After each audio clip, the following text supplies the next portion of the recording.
हे असं आहे की आज सकाळी त्यांना अटक करण्यात आलेली आहे आणि या प्रकरणाचं गांभीर्य लक्षात घेता पोलिसांनी योग्य कारवाई केलेली आहे आणि पुढेही हे प्रकरण लॉजिकल एंडला नेण्याकरता ज्या ज्या गोष्टी करण्याची आवश्यकता आहे त्या त्या गोष्टी पोलीस करतील।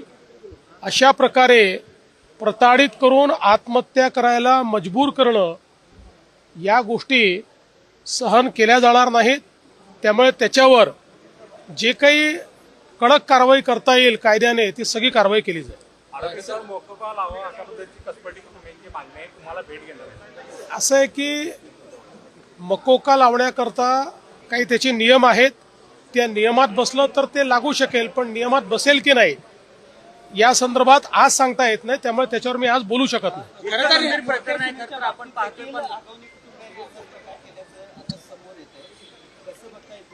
फार फार वाईट आहे। म्हणजे आजच्याही या 21व्या शतकामध्ये जेव्हा मुलींमध्ये आणि सुनांमध्ये कोणताही फरक करणं हे चुकीचं आहे, अशा परिस्थितीत अशा प्रकारची वागणूक देणं हे मला असं वाटतं अतिशय पाप आहे आणि ते या ठिकाणी झालेलं दिसतं। दोन आरोपींना साहेब पकडलेला आहे। 235 दिवसानंतर सुद्धा चार्जशीट दाखल केलेली नाही। त्याची आता माझ्याकडे माहिती नाही आणि कल्पनाही नाही। साहेब या सगळ्या अजितदादा भाषण करत असताना लोकांना सांगत होते मी त्या कार्यक्रमाला उपस्थित राहिलो, त्यात माझा काही दोष असं म्हणत असताना ते स्वतः हास्य विनोदामध्ये रंगले। सरकार म्हणून गंभीर आहेत पण अजितदादा त्यामध्ये गंभीर नाही असं दिसत आहे। नाही, अजितदादा गंभीर नाही असं नाही।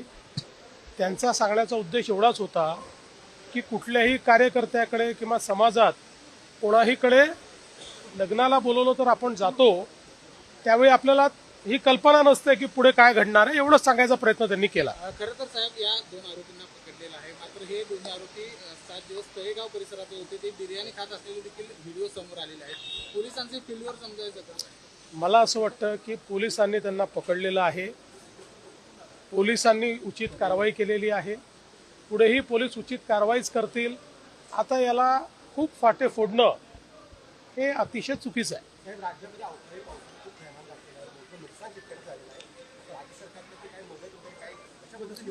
जिथे अवकाळी पावसाचं नुकसान होतं तिथे आपल्या स्टँडिंग ऑर्डर्स असतात, त्या स्टँडिंग ऑर्डर प्रमाणे त्याचे पंचनामे होतात आणि नुकसान भरपाई आपण देतो।